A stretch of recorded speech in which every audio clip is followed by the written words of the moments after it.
देखिए सिर्फ 87 घंटे के अंदर अगर सिर्फ हथियारों का नुकसान मैं देखूं 7,900 करोड़ से ज्यादा का नुकसान सिर्फ उसी हथियारों से हुआ है। कूटनीतिक फैसले भारत के या बाकी तरीके से बेपर्दा होने पर तो और ज्यादा ये बड़ा नुकसान है।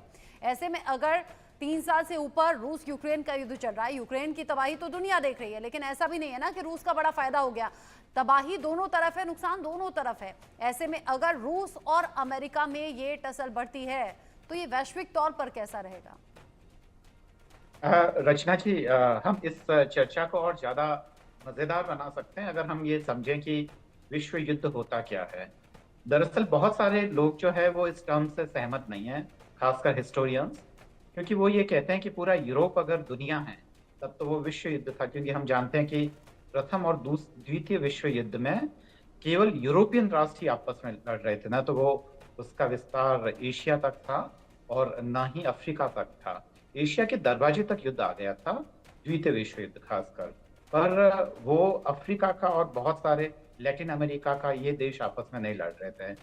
तो निक्सन वगैरह ऐसे ही चीजों का और ऐसे ही शब्दों का जब प्रयोग कर रहा था, तो जो चीन के जो सर्वे सर्वा थे माओ से जेडोंग, तो माओ जेडोंग या माओ से तुंग जो भी थे, तो उन्होंने दरअसल निक्सन को काफी तिरछी आंखों से देखा और कहा कि जो अमेरिका और जो यूरोप कहता है वही पूरी दुनिया का सच नहीं होता है।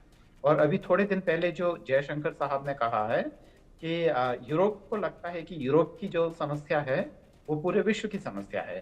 तो उस हिसाब से देखें तो वो विश्व युद्ध को हम कहेंगे कि ये आपसी हितों की लड़ाई है। दूसरा, रचना जी, जिस पे हमें ध्यान देना होगा कि विश्व युद्ध होता क्यों है। बेसिकली जो अगर हम मार्क्सिस्ट टर्मिनोलॉजी में बोले तो इसका रीजन ये होता है कि जब जो कैपिटलिस्ट कंट्रीज अपने इंटरेस्ट के लिए आपस में लड़ते हैं तो वो वह विश्व युद्ध का एक खास कारण है। पर इन सब चीजों को अगर हम ना भी देखें और हम विश्व युद्ध के स्वरूप को देखें, तो हम देखते हैं कि जो पहला विश्व युद्ध हुआ था वो आपस में तोप के गोलों और हथियारों से लड़ा गया था, जो कि साधारण हथियार थे। जो सेकंड वर्ल्ड वॉर हुआ था उसमें फाइटर प्लेन्स और वो ज्यादा भयानक था। और अब एटमी ताकत भी है, उसका स्वरूप भी होता है। तो अगर हम आप विश्व युद्ध की बात करें तब तो हम देखेंगे कि पूरा विश्व युद्धों में उलझा हुआ है। क्योंकि अगर हम देखें इजराइल और फिलिस्तीन की समस्या को देखें, वहां 60,000 65,000 से ज्यादा लोग मारे जा चुके हैं। तो वो एक युद्ध का है। यूक्रेन और रशिया में जो हो रहा है वो हम देख ही रहे हैं, और खासकर अफ्रीकन कंट्रीज में जहां काफी तादाद में लोग मारे जा रहे हैं। तो ये दरअसल जितने भी जो खास पर जो व्यापारिक जो लोग हैं उनके हितों के लिए ये चारों तरफ युद्ध हो रहे हैं, इसमें कोई दो राय नहीं है। अगर हम केवल अमेरिका और रूस के आपसी लड़ाई की बात करें तो ये भी मूलतः हितों की ही लड़ाई है। रूस क्या चाहता है? रूस ये चाहता है कि वह जो ब्लैक सी है या सी ऑफ एजोव है वहां तक अपनी पहुंच बनाए और अपने जो अमीर लोग हैं रूस के, क्योंकि रूस का अब वो स्वरूप रहा नहीं जो 1917 में रहा करता था। अब तो रूस खुद अपने आप में काफी बदल चुका है और वो अपने आप में एक सरकारी कैपिटलिज्म का ही दूसरा रूप था 1980 तक। उसके बाद में जो सब कुछ जो सत्ता में परिवर्तन हुआ, उसके स्वरूप में परिवर्तन हुआ, ये हम जानते हैं। तो वो सी ऑफ एजोव और वहाँ ब्लैक सी पे अपना प्रभुत्व चाहता है, शुद्ध रूप से व्यापारिक हित है। अमेरिका ने तो जो प्रेसिडेंट ट्रम्प है, तो ट्रम्प साहब ने तो बहुत ही बेशर्मी के साथ ये कह दिया था कि हम यूक्रेन को तभी मदद करेंगे जब वो हमारे जो यूक्रेन अपने रिसोर्सेज में अमेरिका की भागीदारी सुनिश्चित करें। फिर बाद में उनको वहां के लोगों ने समझाया कि भाई इतना खुले तौर पे सच नहीं बोला जाता है, उसको सच को भी लपेट के बोला जाता है। तब उनका जो स्वर है वो बदला और एक तरीके से जो अमेरिका का जो यूक्रेन को जो दबाने का जो सिलसिला था वो भी एक दबा। तो वो सारी चीजें हैं। तो विश्व युद्ध तो एक अगर माने तब तो हो ही रहा है, क्योंकि हितों की लड़ाई पूरे विश्व भर में फैली हुई है। हाँ, इसका स्वरूप अगर विस्तृत होता है तो वो रचना जी एक अलग प्रश्न है। तो ये है। अब जहां तक रूस और युद्ध के आपस में टकराने की बात है, वो ये है कि अभी जो ज्यादा ताकतवर देश है अमेरिका के लिए वो दरअसल चाइना है। और अमेरिका ने एक वो खेल भी खेला रूस को अपने खेमे में लाने के लिए। जब प्रेसिडेंट ट्रम्प ने ये बोला कि जो है यूक्रेन को उसकी रूस की शर्तें मान लेनी चाहिए, तब वो एक तरीका था कि कैसे, जैसे चीन को उन्होंने 70 के डिकेड में उन्होंने रूस से अलग किया था और कभी रूस और चीन को एक नहीं होने दिया, और वो चीन की थोड़ी बहुत मदद करता रहा। और अब चीन इतना ताकतवर हो चुका है कि अमेरिका ये चाहता है कि रूस और चीन कभी भी एक होकर वह सम्मिलित शक्ति से अमेरिका का मुकाबला ना करें। ऐसी स्थिति में अमेरिका के लिए नए चैलेंजेस खड़े होंगे।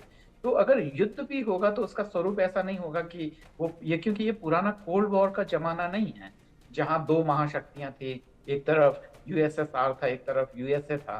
तो वो वाला नहीं है। अगर युद्ध भी होगा तो ये व्यापक स्तर पर होगा, हाँ। और इसका आरंभिक हम स्वरूप हम देख अच्छा, ही रहे अगर हैं। दो देश आपस में टकराते हैं बंसल सर, मतलब वो टकराने की नौबत आती है तो इसमें किस हद तक रोल रहता है राष्ट्र प्रमुखों का? क्योंकि एक तरफ तो पुतिन है, दूसरी तरफ ट्रंप है, दोनों के ही कहने क्या मतलब, अगर पर्सनालिटी को, सोच को डिफाइन करने लगे तो लगभग लगभग सिमिलर है।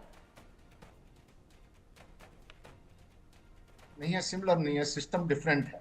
सिस्टम जो है पुतिन का, जो प्रेसिडेंट पुतिन है रशिया के अंदर में, वो एक उनकी अथॉरिटी है सिंगल, वहां पे एक तरह से वो हम कहें तो डिक्टेटरशिप कहें या वो कर सकते हैं। लेकिन जहां मैं तक सनक के मामले में दोनों की बात कर रही थी बंसल सर। हाँ, सनक के मामले में जो है, लेकिन जो जैसे कि अभी रजावत साहब ने भी कहा कि जो प्रेसिडेंट ट्रंप हैं उनको उनके लोगों ने समझाया है तो उनको समझाया जाता है, और जो समझा करके वो अपने स्टांस को चेंज कर देते हैं। तो सनक में तो ऐसा बात नहीं है, लेकिन इतनी बात जरूर देखनी पड़ेगी कि सब अपना हित देखते हैं। अमेरिका ऐसी में नहीं कूदेगा, वो इसलिए नहीं कूदेगा कि उसका हित क्या है ये बताइए आप। उनको तो अपने जो जो यूक्रेन के ऊपर में उन्होंने पैसा खर्च किया है, वो कहते हैं कि हमने $500 बिलियन दिए हैं, या जो उसका हमको खनिज मिल जाए, वो उनका इंटरेस्ट है। जहाँ तक रूस का सवाल है, रूस का अपना पूरा स्टेक है। रूस ने जो है एक अपना वहाँ पे बफर जोन बनाना चाहता है, अपने प्रभुत्व को बराबर बना के रखना चाहता है।